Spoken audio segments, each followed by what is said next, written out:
이에 대제사장들과 바리새인들이 공회를 모으고 이르되, 이 사람이 많은 표적을 행하니 우리가 어떻게 하겠느냐?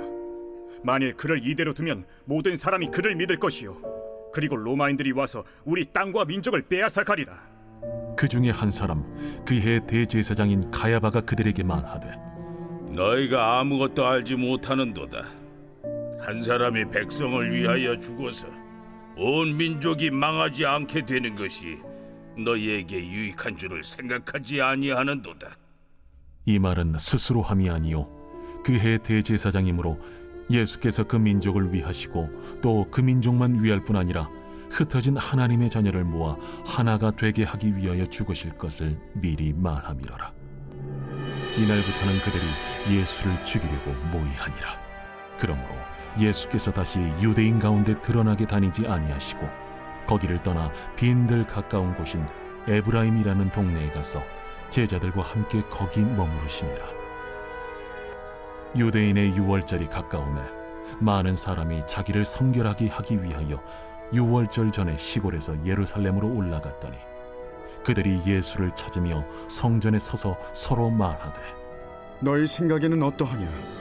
그가 명절에 오지 아니하겠느냐? 이는 대제사장들과 바리새인들이 누구든지 예수 있는 곳을 알거든 신고하여 잡게 하라 명령하였음이로라. 오늘도 하나님의 말씀으로 하루를 시작하는 커맨시교의 모든 성도님들을 축복합니다. 오늘 본문은 예수님의 공생의 사역에 있어서 매우 중대한 전환점이 되는 장면입니다.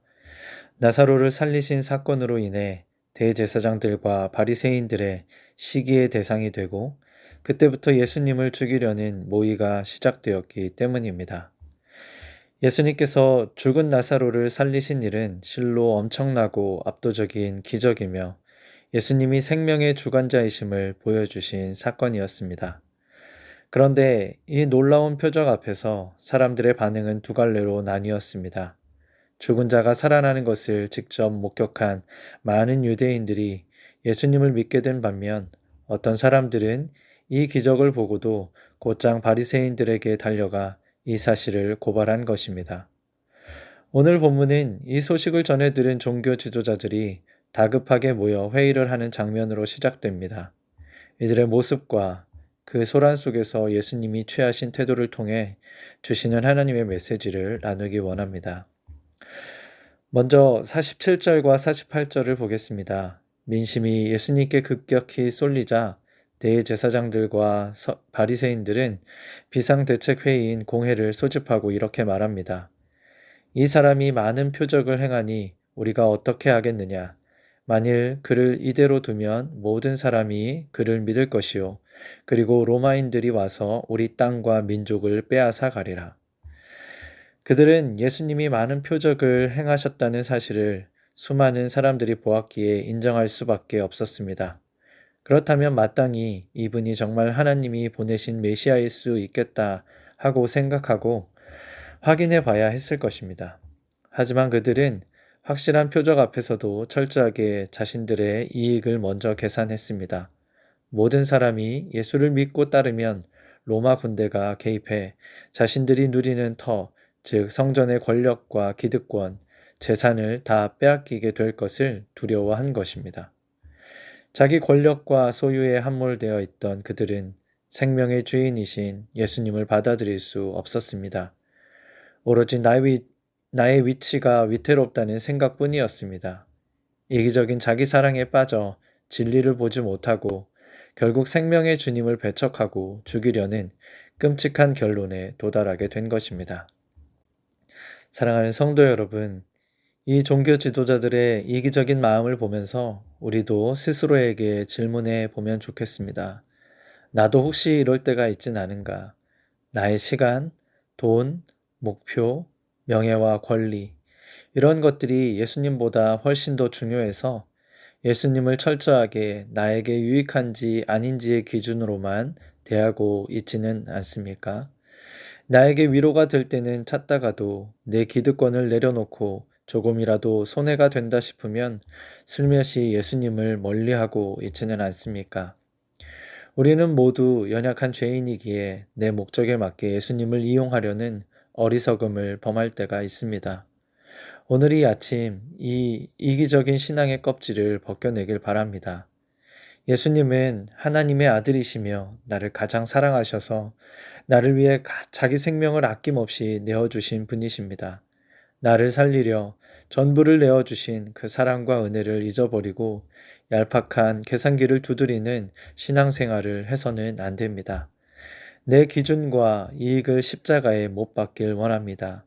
내 삶의 유익이 되어서가 아니라 참 진리이시고 생명이시기에 온전한 마음으로 예수님을 사랑하고 신뢰하며 그 말씀에 순종하는 저와 여러분 되길 간절히 바랍니다. 이어지는 내용은 대제사장 가야바가 이 논쟁 중에 한 말에 대한 내용입니다. 49절과 50절입니다. 너희가 아무것도 알지 못하는도다. 한 사람이 백성을 위하여 죽어서 온 민족이 망하지 않게 되는 것이 너희에게 유익한 줄을 생각하지 아니하는도다. 가야바의 이 주장은 예수 한 사람을 희생양으로 삼아 로마의 심기를 건드리지 말고 권력과 민족을 지키자는 잔인하고 교활한 정치적인 논리였습니다. 그런데 성경을 기록한 사도 요한은 여기서 기가 막힌 영적인 통찰을 보여줍니다. 가야바는 기득권을 지키려 악한 말을 내뱉었지만 하나님은 그 어리석고 악한 입술마저도 사용하셨습니다. 대제사장이라는 직분을 통해 예수님께서 흩어진 하나님의 자녀들을 하나로 모으기 위해 대속제물로 죽으실 것을 예언하게 하신 것입니다.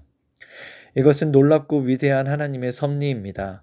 세상의 권력자들은 예수를 없애려 사악한 모의를 꾸몄지만 하나님은 그 악한 계획마저도 뒤집으셔서 하나님의 자녀들을 구원하시는 선하고 위대한 계획으로 완성하셨습니다.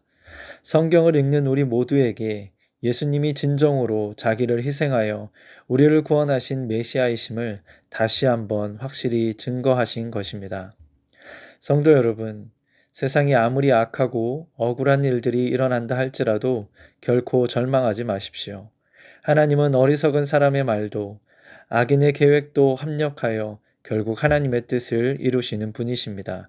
그 크고 놀라운 섭리를 온전히 신뢰하길 바랍니다. 이제 공회는 공식적으로 예수님을 죽이기로 결의하고 예루살렘에는 체포령과 함께 팽팽한 살기가 감돌았습니다. 그렇다면 예수님은 이 요란한 위협 앞에서 어떻게 반응하셨을까요? 54절입니다.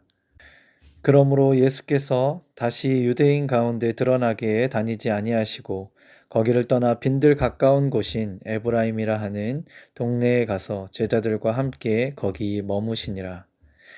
예수님은 그들과 맞서 싸우거나 두려워 도망치신 것이 아닙니다. 예수님이 물러나신 이유는 단 하나, 아직 십자가를 지실 하나님의 때가 완전히 이르지 않았기 때문입니다. 예수님은 에브라임이라는 조용한 곳에서 제자들과 머무셨습니다. 혈안이 된 사람들이 어떤 모의를 하고 소문을 퍼뜨리든지 상관하지 않으셨습니다.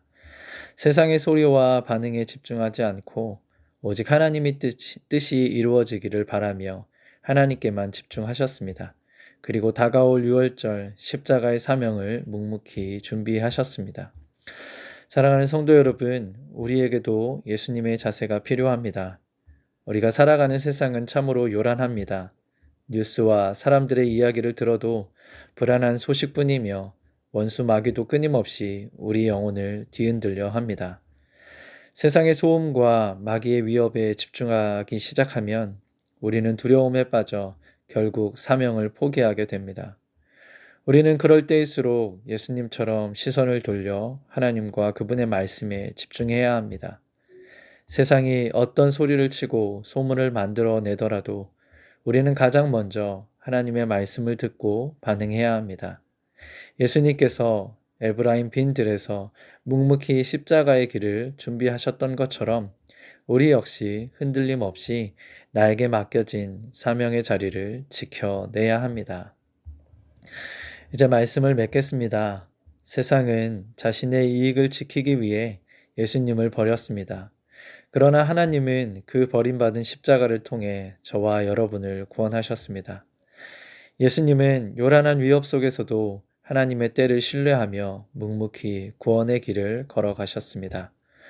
오늘 하루를 시작하며 우리 안에 이기적인 자아를 주님 십자가 앞에 내려놓길 원합니다. 예수님 나에게 무엇을 주실까를 계산하는 신앙이 아니라 나를 위해 생명 주신 예수님을 내가 어떻게 사랑할까를 고백하는 참된 신앙으로 나아가길 바랍니다. 세상이 요란하고 내 삶을 흔드는 문제들이 소란을 피울지라도 두려워하지 마십시오. 악을 선으로 바꾸시는 하나님을 신뢰하십시오. 오늘 하루도 세상의 소리가 아니라 하나님의 세밀한 음성에 귀를 기울이며 하나님의 뜻이 이루어질 그날을 소망하며 묵묵히 나에게 맡겨진 사명의 길로 나아가는 저와 여러분 되길 주님의 이름으로 축복합니다. 아멘. 기도하시겠습니다. 사랑의 주님, 오늘도 귀한 말씀으로 우리를 채워주시니 감사드립니다. 이기적인 자기 사랑에 빠져 예수님을 나의 유익을 위해 이용하려는 어리석은 우리의 모습을 용서하여 주시고 나를 위해 아낌없이 모든 것을 내어주신 예수님을 사랑하며 섬기는 삶을 살아가게 하옵소서. 세상의 소란과 위협 속에서도 묵묵히 하나님의 뜻을 구하며 십자가의 길을 걸어가신 예수님을 본받기 원합니다. 혼란스러운 세상의 말과 소리보다 하나님의 음성 듣기를 구하며 묵묵히 주님의 뜻을 이루어가는 하루 되게 하옵소서. 그렇게 우리와 함께 하시며 인도하실 예수님의 이름으로 기도합니다. 아멘. 오늘도 주신 말씀을 붙잡고 기도하며 나아가겠습니다.